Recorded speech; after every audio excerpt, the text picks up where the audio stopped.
Now on CoastTV News. High water havoc, we look at the flooding along our coast and the latest on tragic situations in other parts of the United States. Campaign kickoff, the battle for the Delaware House seat in District 20 ramps up with candidates holding rallies in the upcoming days.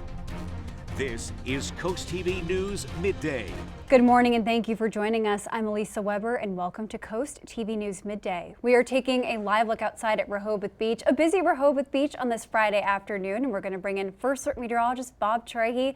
Bob, it looks like a beautiful day out there at the beach. It does, Elisa. Looking very nice. All those beach umbrellas out there, and it's looking sunny as well. We had fog this morning, inland areas even at the coast, but now that fog has lifted and burned off, and we're looking at some cirrus clouds moving in from the southwest across parts of Sussex County. Then we're seeing these puffy cumulus clouds drifting in as well. So all in all, we're starting to dry things out. Once again, maybe some thicker cloud cover a little bit farther to the south, but we're getting into more of a stable pattern as we have high pressure building in from the west, and we have a subtle easterly flow, so that will tend to keep our weather calmer. We're not talking about any big storms or flash flooding really the next few days. 84 in Seaford, 80 in Millsboro, Long Neck 81, but cooler mid-70s from Lewis to Ocean City with that onshore flow. Still muggy. We have dew point temperatures in the low to mid-70s, so we're looking at feels like temperatures already in the lower 90s in Seaford, and I think many inland locations feeling like 90s later on. Here's noon on Futurecast. We continue to break up the clouds, some cumulus clouds, some high clouds, 84 in Millsboro, 84 in Delmar. I think a little cooler at the beaches with that onshore flow and some clouds, 70s and 80s there. By 2 p.m., maybe a stray shower, maybe some brief heavy rain. Otherwise, I think we're looking dry as we go into the afternoon. Here's 4 p.m., 85 Millsboro, 89 Salisbury. Once again, a little cooler at the beaches, and I think we're looking pretty good as we go into your Friday evening. Here's your day apart forecast. East-southeast flow keeps us a little cooler into the mid-80s. Still pretty muggy. Looking good this evening, and I think looking good for the weekend as well. Then Monday gets a little more active, maybe severe weather. I'll talk about that more coming up a little bit later in the newscast. Thank you, Bob. And flooding hit parts of Bethany Beach and Ocean View. Take a look at these images. This was around 8:30 Thursday night. As you can see, streets completely flooded, including side roads. And when Delmarva gets hit with heavy rain, like we have been recently, it's important to know these terms: flood watch versus flood warning. According to the Federal Emergency Management Agency, a flood watch refers to the possibility of flooding in your area. The agency advises people to stay alert and be ready to move to higher ground. FEMA says a flood warning means that flooding is happening or will happen soon. During a flood warning, people must move to higher ground immediately. And President Trump is expected to visit Texas to survey the devastation caused by the 4th of July flash flooding that killed at least 120 people, including children.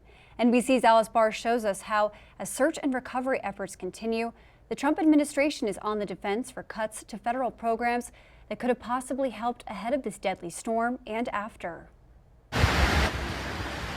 1 week after the floodwaters came rushing in, President Trump traveling to Central Texas today for a first-hand look at the broken heart of a national tragedy. As an army of volunteers joins more than 2,000 first responders working to reunite victims with their families. We'll stay until we get it done. Yeah.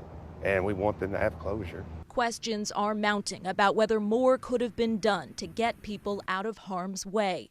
President Trump telling NBC News in a phone interview that while local officials loved the victims here and no one saw this coming, quote, in retrospect, after having seen this horrible event, I would imagine you'd put alarms up. Records from a 2016 Kerr County meeting show a former commissioner called the flood warning system pretty antiquated. And now new questions over how quickly local alerts went out. Is there any way we can send a code red out to our Hunt residents asking them to find higher ground or stay home? At the federal level, the White House adamant funding cuts did not hinder the National Weather Service in issuing warnings, while putting President Trump's calls to phase out FEMA on hold. Well, FEMA is something we can talk about later, but right now they're busy working, so we'll leave it at that. Amid so much devastation from Camp Mystic and all along the Guadalupe River, a local artist gathering photos for a wall of hope. Thinking that there's a family suffering behind each of those pictures really brings home the feeling of honoring the people that were lost. Looking to highlight the deep love in profound loss. In Washington, Alice Barr, NBC News. According to the Delaware River and Bay Authority, a crash involving a tractor truck happened around 3:40 a.m. on the southbound part of the Delaware Memorial Bridge. Officials say the vehicle crossed 3 lanes, hit a concrete pad, broke through a barrier, and fell into the river. Right now, it's not clear how many people were inside that truck. The agency says no other vehicles were involved, and the left lane in that area remains closed as the investigation continues. On your screen right now is the location where Rehoboth Beach police say a cyclist was hit early Wednesday morning. The Rehoboth Beach Police Department says 20-year-old Megan Smith is now facing charges after she was driving a Jeep Wrangler when she hit a 21-year-old cyclist who was a J1 visa student, causing life-threatening injuries. The cyclist was taken by EMS to an area hospital for treatment. Smith is being charged with DUI, forgery for a fake ID, and several traffic offenses. A heads up for beachgoers, starting Monday, July 14th, parts of Delaware Seashore State Park near the Indian River Inlet will be off limits. Officials say this is for testing of the sand bypass system by DENREC. Testing runs through Monday through Thursday from 7 a.m. to 2 p.m. from July 14th through the 17th, the 21st through the 24th, the 28th through the 31st, and August 4th through the 6th. And we are less than a month away from the Delaware House District 20 special election, and on Saturday, the Democratic candidate is kicking off her campaign in Milton. A rally for Alana Berry is scheduled for 10:30 in the morning at Milton Memorial Park. U.S. Rep. Sarah McBride and State Speaker of the House, Melissa Minor Brown, are expected to join. Last week, Berry was the unanimous selection by the District 20 Democratic Committee to run for that vacant seat. And Berry is facing Republican Nikki Miller, who last week was selected to run for this seat by the Sussex County Republican Party. Miller already filed for the 2026 race, and this is her second attempt at that seat.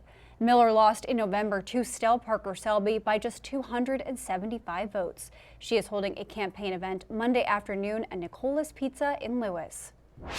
Happening today, Rehoboth Beach officials are considering how to commemorate the long history of the boardwalk.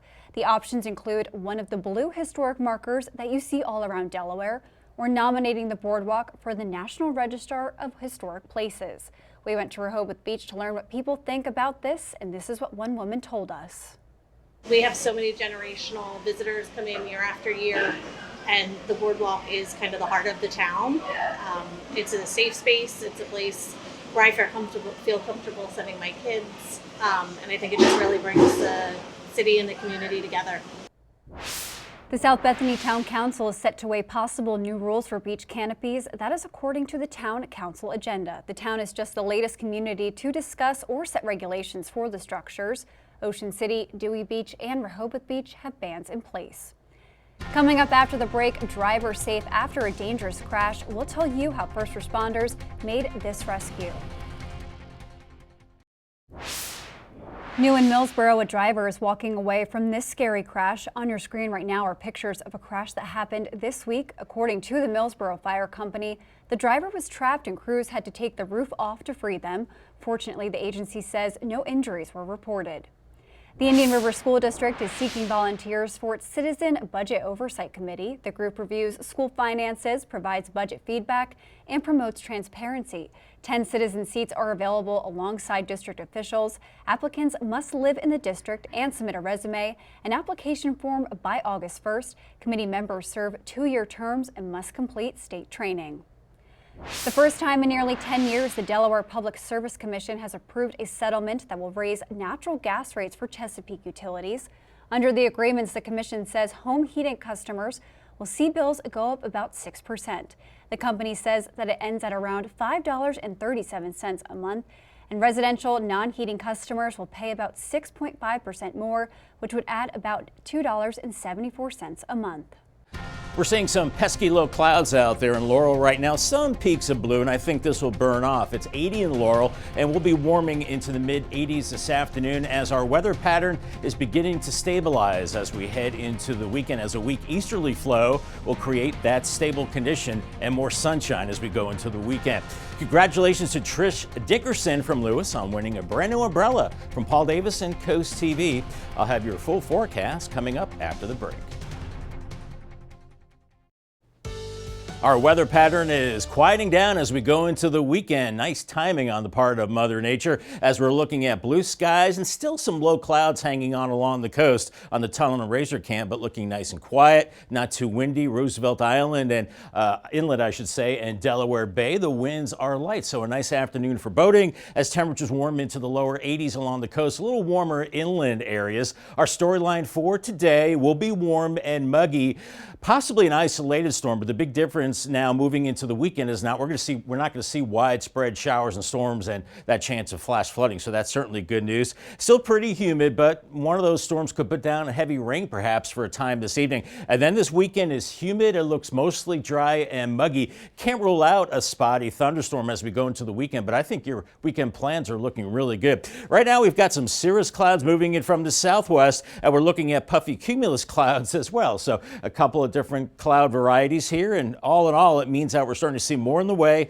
of sunshine as those low clouds continue to burn away. And we're getting into a subtle easterly flow. You can't see it here, but there is a front just to our south, and that flow will pick up out of the east, and that's a stable flow as we go into the weekend, keeping our weather pretty nice. You can see a high pressure just off to our west with lots of sunshine near DC up into New York. Some of those clouds hugging the coast right now, and we also have a few showers across the mountains, but overall the trend is for drying as we go into the weekend. 85 in Seaford right now, 79 in Dagsboro. Millsboro, you're checking in with 81 degrees, but cooler 70s from Lewis down to Ocean City with that onshore flow. Still muggy, dew points in the low to mid 70s. This really isn't going to change much, and that muggy condition once again continues the next several days. Feels like temperatures 94 in Seaford, 91 in Redden, 86 in Millsboro. So we'll be seeing those feels like temperatures in the 90s for many of us heading into the afternoon as that flow is starting to turn more onshore, more of a stable flow once again. Futurecast at 1 p.m. showing some clouds and some sunshine, and we can't rule out an isolated storm as we go into the afternoon. Maybe some brief heavy rain, mid to upper 80s inland, 70s at the coast. A great looking Friday evening if you're heading out with temperatures in the 80s. Then overnight tonight, much like this morning, I think we're looking at fog redeveloping again. So if you're headed out to breakfast tomorrow morning, keep in mind the visibility might be quite a bit lower with temperatures in the 70s. And then a good looking Saturday with that easterly flow, highs in the 80s, a little cooler at the beaches, maybe a spotty shower, but not really expecting that. Perhaps foggy again Sunday into Sunday morning. Keep that in mind for church. And then we're looking at a nice looking afternoon with temperatures into the 80s. We're not looking at severe weather this afternoon. However, if we do get a thunderstorm, definitely could see some brief heavy rain there. And then as we go into Monday, this will be our next big weather maker. A cold front moves in, could be seeing very heavy rain and the potential for severe weather as we go into Monday. So we'll be watching that very carefully, but we stay very humid to bordering on miserable as far as the humidity right as we go into the early part of next week. For this afternoon, 86 in Dover, 85 in Millsboro, 86 in Laurel with the sunshine, maybe a stray storm across the eastern shore, Cambridge 86, and the same for Federalsburg. And then Berlin around 84 for you, Pocomoke City 85 with a stray storm. Paul Davis 7-day forecast, weekend looking good, mix of sun and clouds, 87 Saturday, 86 Sunday. Then we'll watch for storminess on Monday, maybe heavy rain, 87, then drying out after that, and then 90 on Thursday with partly cloudy skies. Thank you, Bob. And here's what you can look forward to this afternoon on Coast Life at 4. We hope you're having a good day so far because it is Friday. It's hard not to have a good day, but we can make it better on Coast Life. Here's what's happening today at 4 o'clock. If you are looking for a new vehicle, we may have the perfect fit for you. Also, we're going to be playing some games in studio with our friends at Kids Catch. Always a fun time, especially to keep kids off their screens and working those brains a little bit for the remainder of summertime. All of that and so much more is going down today at 4 on Coast Life. We'll see you then. Emergency dredging in the Ocean City Inlet is expected to begin a week ahead of schedule. The Department of Natural Resources says the dredge will now arrive around Monday, with work beginning the following day on Tuesday.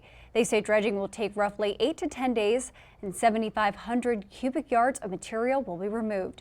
It comes as the White Marlin Open fishing tournament returns in August. Coming up, new bill impacts food bank. We'll tell you why the Food Bank of Delaware is worried about signage of the One Big Beautiful Bill. The Food Bank of Delaware is raising concerns over the impacts of President Trump's recently signed One Big Beautiful Bill. The Food Bank of Delaware says the legislation signed on July 4th includes many changes and cuts to the SNAP program. They say they'll continue doing whatever it takes to keep food on the table for those in need. We're not going to walk away from our mission. We're going to continue to be here as long as we can and do everything that we can do, because we know that there are people are counting on us, and we have to do everything we can to be there for them. And people who get SNAP benefits have to meet work requirements, and for the first time, shifts part of the cost off to benefits to the state. We're still seeing a little bit of fog at the coast, but all in all, it's starting to lift and burn off on the Gutter Helmet Cam, turning into a beautiful day with upper 70s along the coast and temperatures near 80 there, mid 80s inland. A calmer weather pattern heading into the weekend with an easterly flow. That will keep things pretty nice right as we go through your Sunday. Call the CoastTV First Alert weather phone for your latest forecast, sponsored by the law offices of Brockstead, Mandalis, Federico. Your 10-day forecast is coming up next. We'll continue to see improving weather conditions this afternoon with a mix of sun and clouds and temperatures into the mid 80s, and with that easterly flow more stable, maybe an isolated shower or storm inland areas, then looking good this evening for your outdoor activities. Paul Davis 10-day forecast, weekend looking good. Mix of sun and clouds, a spot storm or shower is possible. 87 Saturday, 86 on Sunday. Monday, we'll have to watch that. Maybe some heavy rain with storms with a cold front, 87. Drying out Tuesday through Thursday, 90 Thursday, maybe another chance of storms Friday, and then again into next weekend. Thank you, Bob, and thank you for joining us here for Coast TV News Midday. And for more news and local weather, download our Coast TV News app. And don't forget to join us for Coast TV News at 5 later this afternoon. Have a great day.